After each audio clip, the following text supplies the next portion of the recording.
If I'm asked about the most chilling case I've encountered in my policing career, I'd say without hesitation it was my first case after joining the force. I thought it was a child trafficking case at first, but it ended up being a murder. And to our surprise, the killer was someone none of us suspected. I graduated with a mediocre score and was assigned to a small-town police station back in my hometown. On my first day at work, I was eager to replace a colleague for the night shift. Oliver Chun, who was working with me, quickly dampened my enthusiasm. Our place is so quiet. We hardly get any serious crimes, just petty disputes. It's better to go home and sleep than stay here, he said. After speaking, he leaned back in his chair and dozed off. I smiled politely and began organizing documents. Just as I picked up my pen, the door burst open, letting in a chilly gust of wind. Oliver Chun, my daughter is missing. Help me find her. A man with a head of white hair rushed in. He tried to grab Oliver Chen's arm but was stopped by the desk. I called him young because his hair didn't match his smooth face. Oliver Chun immediately stood up, grabbed his police uniform, and headed out, telling me, "Let's go." On our way to Xihé Village, I learned that the man's name was Troy Martin and his missing daughter was Emma, who was 4.5 years old. I asked him about his age. He was only 30. That afternoon, he went to the county hospital to care for his pregnant wife, leaving Emma alone at home. When he returned, she was nowhere to be found. Oliver Chun was furious when he heard this and slapped Troy on the back of his head. "You left Emma alone at home. She's only 4.5. And look how you've managed your neighborhood relationships. There's not even a neighbor willing to watch her for you." When we arrived at the village, Oliver Chun went to find James Zhao, hoping he could rally more people to help search. James Zhao was having dinner with his family and barely acknowledged us, continuing to eat without looking up. What's wrong with this village head? Why is he so indifferent? It was dark, and Emma had been missing for hours. At this point, being kidnapped would be a better outcome, at least she'd still be alive. If not, I was about to speak up when a pale-looking girl beside James Zhao tugged on his sleeve. "Grandpa, can I still play with Emma?" she asked. James Zhao then glanced at Troy Martin. "If we find her and she's hurt, will you pay us 10,000 for the trouble?" he said. I was confused by this request. Oliver Chun quickly assured, No need for that." James Zhao sarcastically remarked, "Officer Chun is indeed a responsible cop. If not for his help, you wouldn't have escaped paying that 10,000. I doubted if Oliver Chun was involved in any wrongdoing with Troy Martin, but he didn't seem like that kind of person. Oliver Chun nudged Troy Martin to explain. Troy Martin stumbled and knelt down, begging James Zhao for help. James Zhao's granddaughter tugged on his sleeve again, and he finally agreed to assist, gathering about 7 or 8 able-bodied villagers. Before we split up, Oliver Chun emphasized the importance of looking for places with bloodstains. Back then, there were no security cameras in front of homes, so we had to ask around and search every nook and cranny. Everyone used flashlights to search thoroughly, but not a single sign of the child or even a rat was found. By dawn, a light rain mixed with snowflakes arrived, marking the first snow of the year in Xihé Village. The timing couldn't have been worse. The search party returned, shaking their heads. I found myself hoping that Emma had indeed been taken by traffickers. In the small yard, Troy Martin couldn't hold up any longer.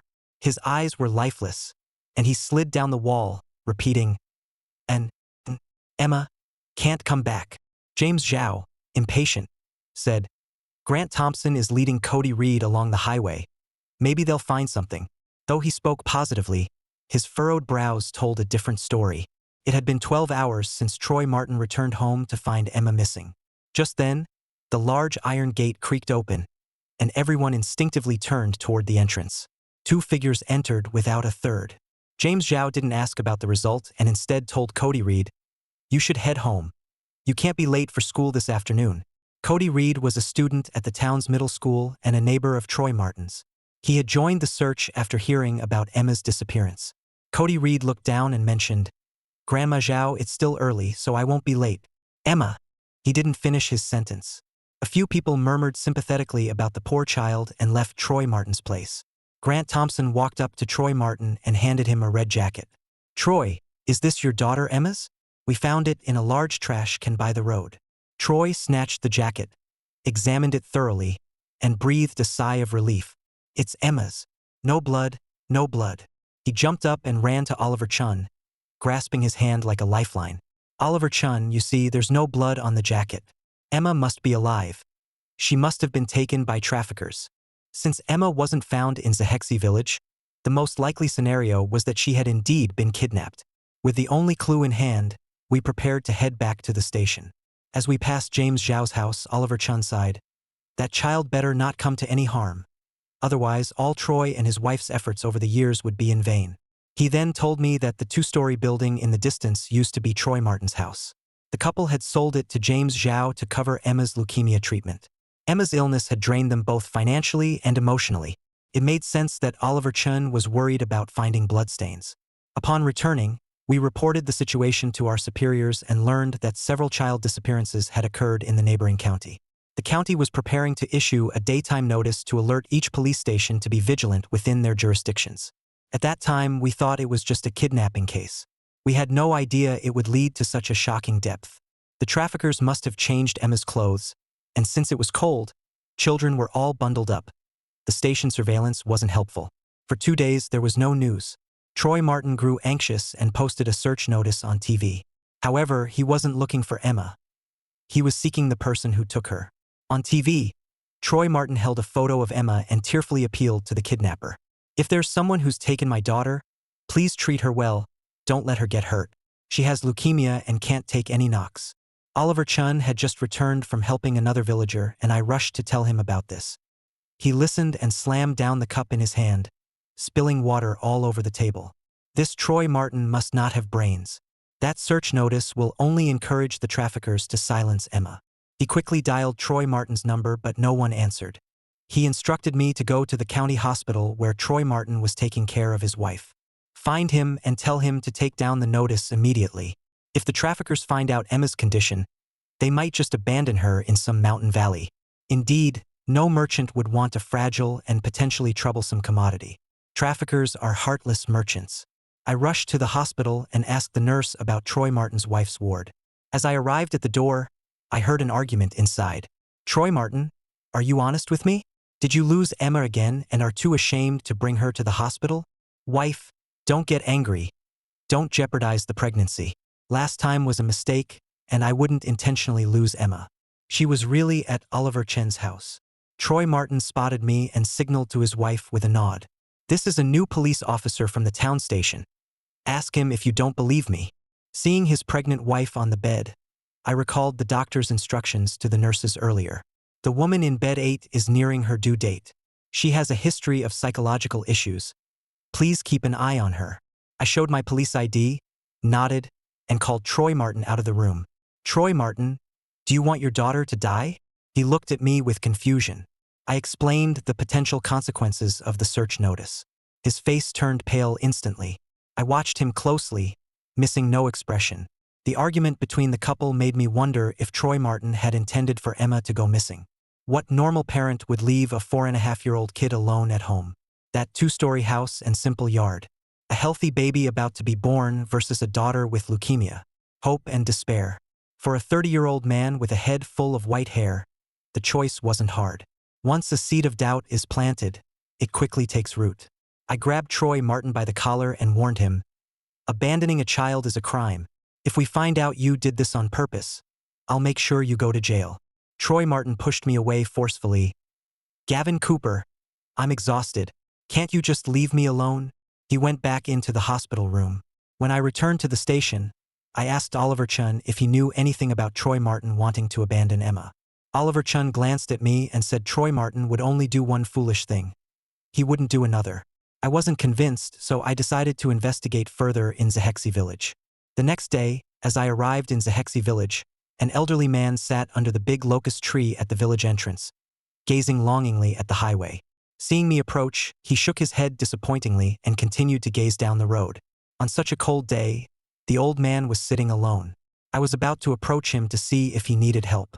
A passing villager pointed to his head and said, "He's got dementia. His granddaughter is married, but he insists on waiting for her to return every day." After the villager left, the old man scoffed.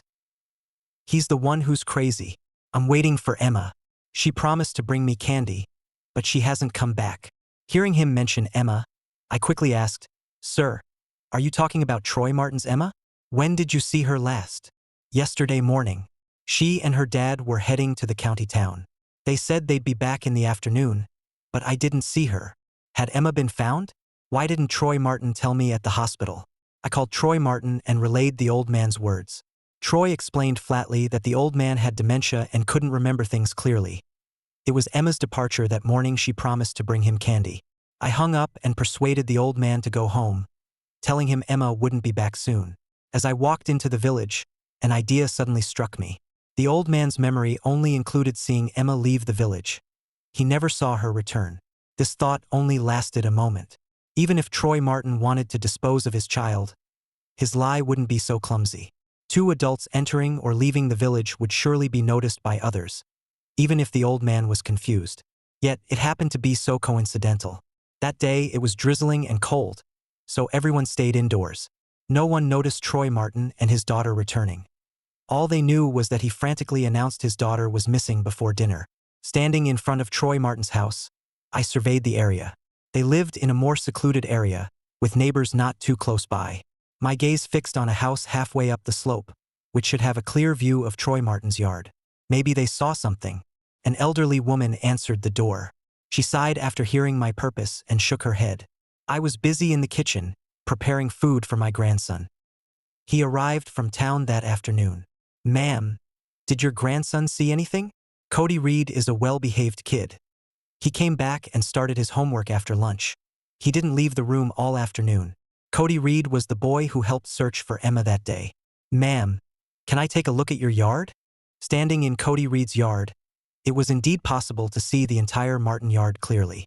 If Troy Martin had been honest, Cody Reed's family would have noticed something. A simple shout could have prevented anything from happening to Emma. As I stepped back, I nearly kicked over a small toy cart with a missing wheel. The elderly woman said her son's daughter had been given this cart, which they bought while working outside. Her son was furious about the cart being broken. I helped fix the cart while chatting with the elderly woman.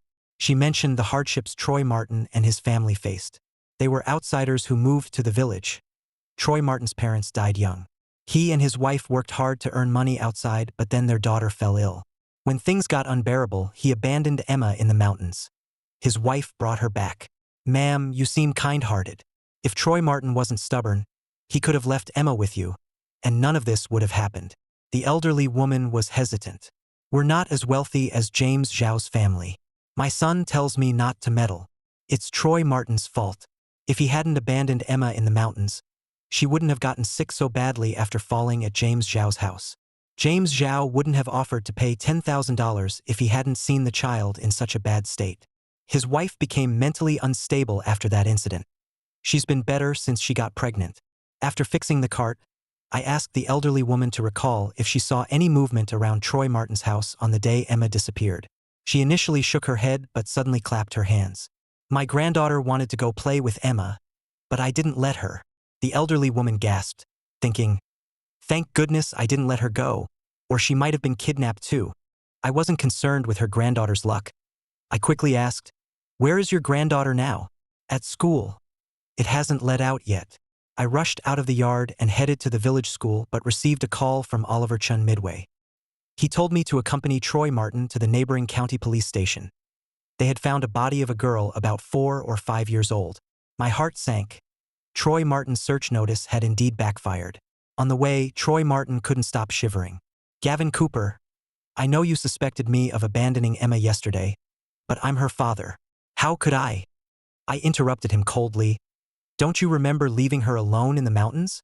How scared and helpless she must have been." "I didn't mean to," he said, his voice weak. Troy Martin's words were so feeble.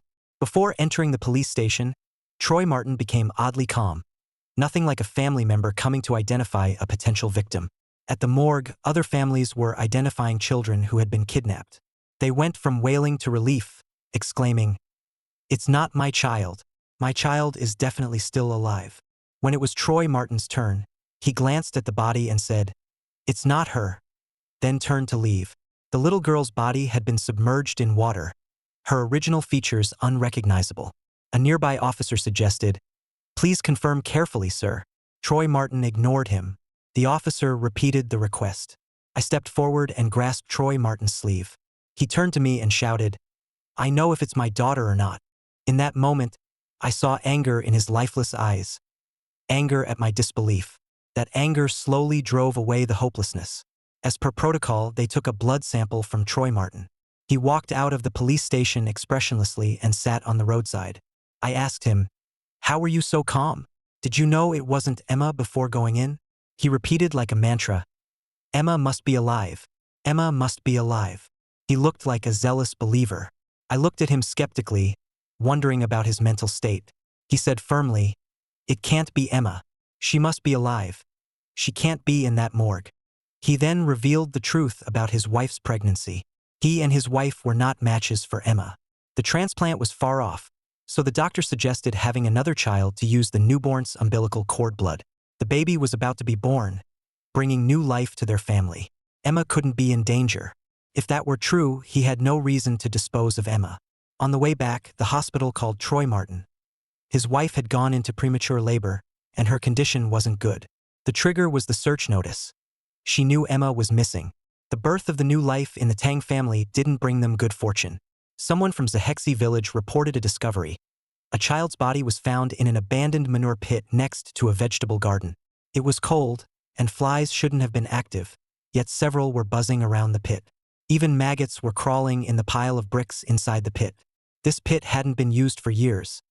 Even in summer, it never attracted that many flies. As the person moved some bricks, they noticed an unpleasant smell. With more bricks cleared, they became increasingly uneasy. Halfway through, a small, rotting child's finger suddenly appeared. They thought they were seeing things and poked at it with their hand. That poke frightened them so much that they sat down on the ground.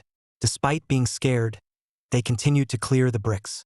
At the bottom, Emma's body was curled up. She had been missing for days and was already decomposing. The garden, idle since winter began, was only about 200 meters from Troy Martin's home. When Gavin Cooper and Oliver Chen arrived, the area was crowded with villagers. Emma's body had been placed in an open area. The scene was severely disturbed. We dispersed the crowd, set up a police line, and waited for the county detectives. Troy Martin returned before the detectives did. Seeing Emma's body, he didn't scream or rush forward. He simply stood outside the police line, staring blankly at the body like a walking corpse. His faith that Emma was alive was shattered. When the forensic team arrived, they examined the body. Emma likely suffocated from having her mouth and nose covered before being placed in the pit. Her leukemia, combined with those harsh conditions, led to her death from shock. Another conclusion from the forensic team puzzled me. Emma had significant bleeding in her nasal passages. However, the Red Jacket Grant and Cody Reed found had no blood on it when tested. The county detectives were understaffed and needed someone from our station to assist with interviews. They chose me. Oliver Chun patted my shoulder but said nothing, then walked towards Troy Martin. As he turned away, a drop of water fell onto my hand. I quickly grabbed Grant Thompson by the collar. I asked him to take me to the trash can where the clothing was found. The killer must have put the clothes there to create the illusion that Emma had been kidnapped, delaying the discovery of her body. When we were searching, no one expected Emma to be hidden in a manure pit filled with bricks. Grant took me to the spot and pointed to the trash can. Cody Reed and I were walking along the highway. We didn't find anything and turned back. That's when we saw the jacket near the can. Not inside the can? Grant shook his head. I examined the area carefully and found a wrapper for White Rabbit creamy candy stuck in the mud. There was nothing else, so I asked Grant, "Did you see anything else besides the jacket?" Grant replied, "No. You can ask Cody Reed if you don't believe me." He pointed to Cody Reed across the way, calling out to him. I looked over and saw Cody Reed running towards us, oblivious to Grant's calls. When he finally noticed us, he turned around, surprised. I waved at him and he came over after checking both ways for cars. "What's the rush? You're sweating all over," I asked. He looked down shyly. "I heard something happened in the village. My grandmother has a weak heart, so I came back early to check on her. It's tough being a left-behind child when parents work away." I repeated the question to Cody Reed, and he also shook his head. I let them both return to the village. I circled the area again, feeling compelled to pick up the candy wrapper and put it in my pocket. As I passed by the village entrance, I saw George Wilson sitting under the big locust tree again. I remembered how he waited like a child for Emma to share candy with him. Now, the little friend he was waiting for would never return. I approached him. "Grandpa, go home. It's cold outside." Emma was a good kid. She suffered from birth. My granddaughter got married, and Emma often kept me company. Sometimes I thought if there was a way to lend her my life, I'd give it to her gladly. I noticed his eyes were surprisingly clear this time. He rummaged through his pockets, pulled out a candy, and put it in his mouth. He neatly folded the wrapper and put it back. The wrapper was for White Rabbit creamy candy, just like the one in my pocket. I quickly asked, "Grandpa, was this candy given to you by Emma?" "Yes, Troy Martin usually doesn't let her have candy. But that day he bought her 5 pieces, and she gave me one." "Grandpa, do you remember about what time you saw Emma that day?" He savored the taste for a moment before saying, "I always nap until 2.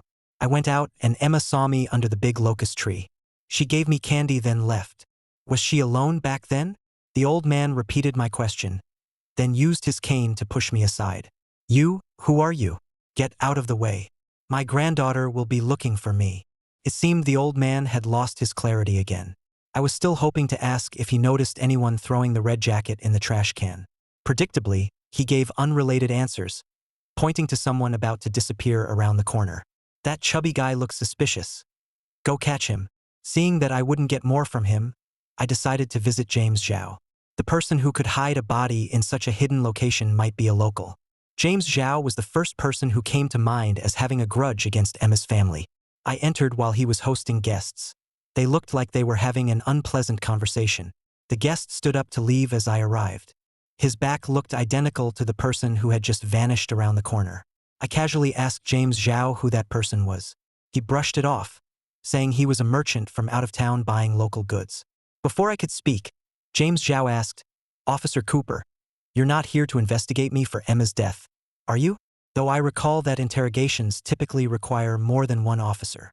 This old hand took the initiative, leaving me unsure how to respond. I composed myself. "James Zhao, you misunderstand. I'm just here to ask about the situation in the village. If there's anyone who had a grudge against Troy Martin." "Officer Cooper, your words still point to me. I gave Troy Martin that $10,000 because Emma was in a critical condition. It wasn't worth killing her over such petty money." Just by looking at the 2 large stone lions in front of his house, it was clear James Zhao was wealthy. "Do you know of anyone else who might have had issues with Troy Martin?"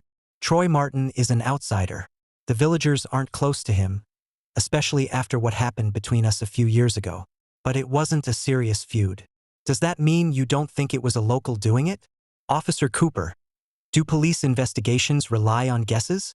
When I asked other questions, James Zhao either didn't know or claimed ignorance. Unable to get any more information, I stood up to leave. As I passed by the TV cabinet, I almost knocked over a vase. Quickly caught it. A note slipped out from inside the vase. James Zhao picked it up. It appeared to be someone's birth charts. I placed the vase back next to another. The 2 smiling figurines were quite cute. Typically, ceramic dolls are sold in male-female pairs, but James Zhao had 2 female dolls. I remembered them being tied together with a red thread last time I visited. Now the thread was gone. As I left the house, James Zhao's granddaughter ran over, crying and burying her face in his chest.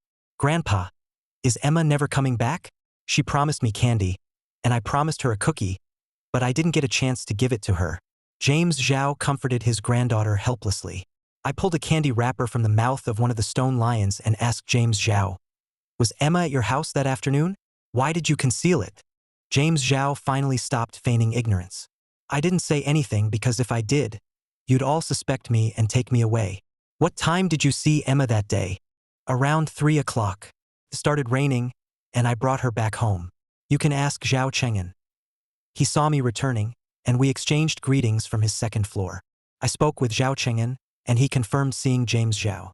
It was raining, and the umbrella covered the child, so he assumed it was James Zhao's granddaughter. Still, James Zhao's actions were suspicious. Back at the station, I shared my findings with the detectives.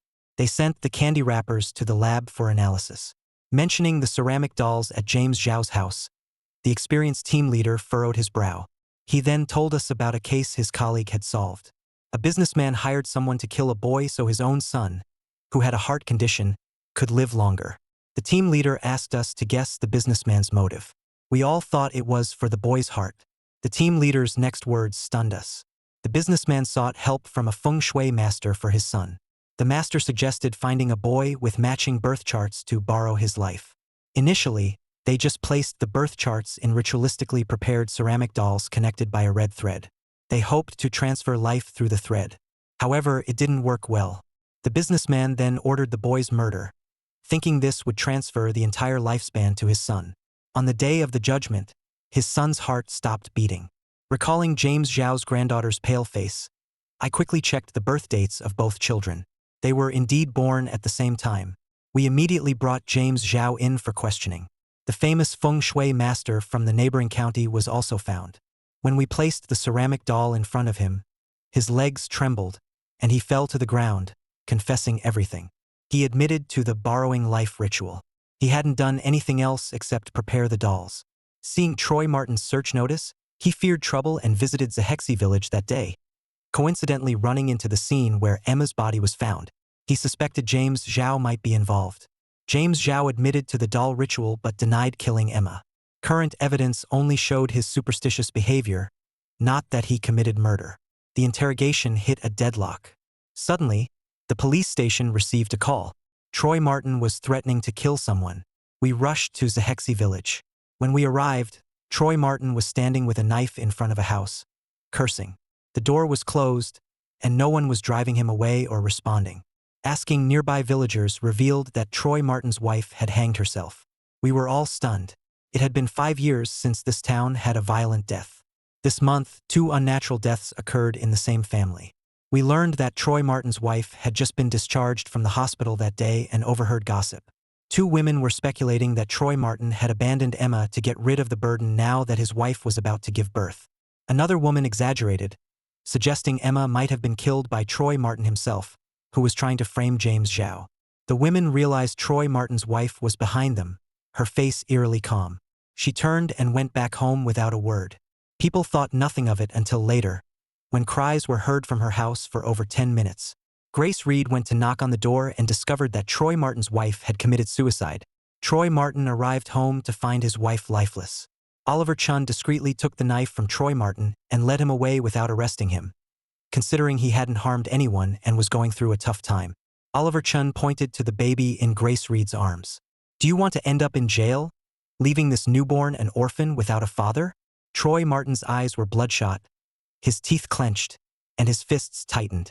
His white hair had increased noticeably since I first met him. Sensing her father's anger, the baby, who had been soothed to sleep, suddenly wailed. Troy Martin deflated like a punctured balloon and began to cry, but no sound came out. The atmosphere was too oppressive, so I stepped outside.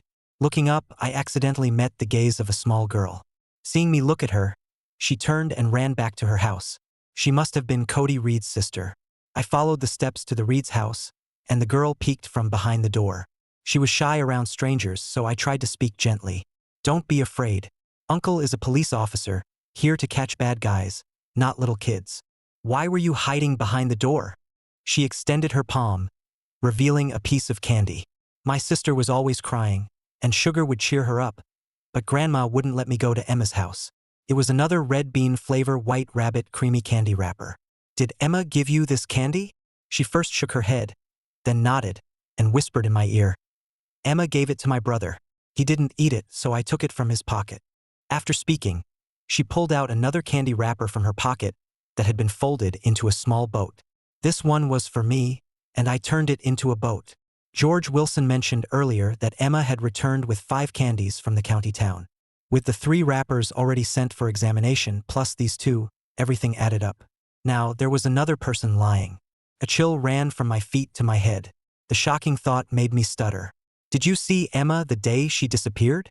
"Yes, after school around 4. I saw her playing in the yard. She called out to me and gave me a candy. I went home to put down my bag and wanted to find her again, but Grandma wouldn't let me." "Then what happened next?" "Then I watched cartoons at home." "How did you know the candy in your brother's pocket was from Emma?" "Emma told me she gave it to him. I took the candy wrapper and unopened candy from Daisy Reed." "Can you get me the clothes your brother had when he carried the candy?" The little girl was obedient and fetched a black jacket from inside. Holding these pieces of evidence, I looked out from the high steps.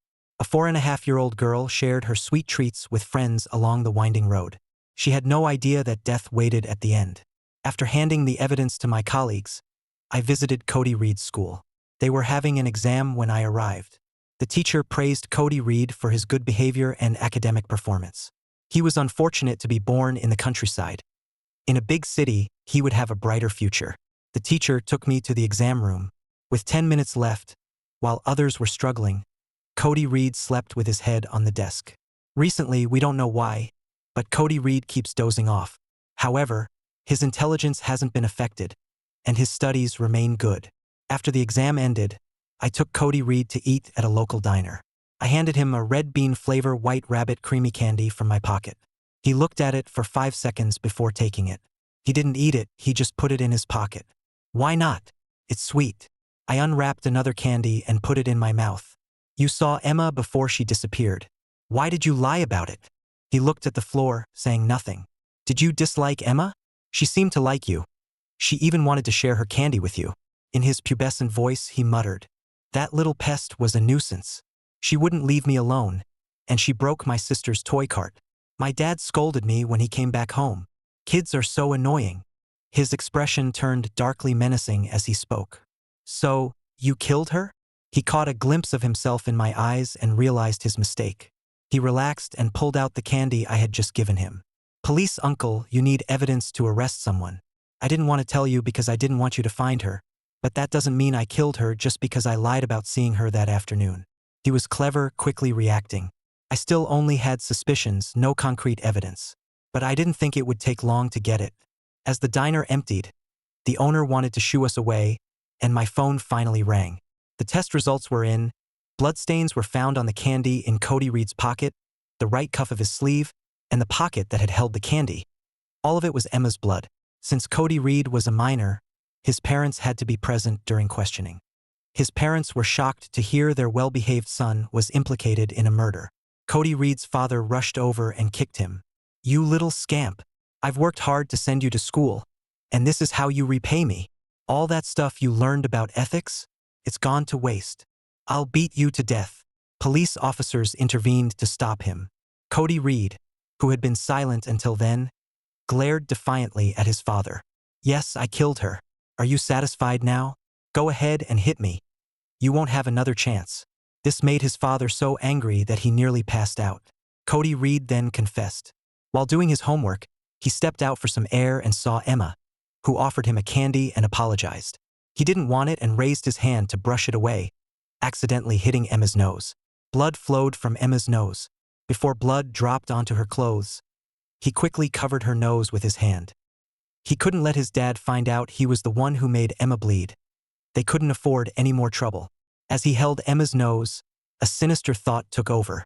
After disposing of Emma's body, he told his grandmother he had a nosebleed and got her to wash his clothes immediately. Later, when villagers were searching for Emma, he casually led Grant Thompson to the jacket, making everyone think Emma was kidnapped. The silence was deafening. I had imagined facing a brutal criminal or a misbehaving kid who might steal. But I never thought a 14-year-old boy could kill someone and participate in the search so calmly. After learning about her grandson's involvement, Grace Reed's heart condition relapsed, and she was hospitalized.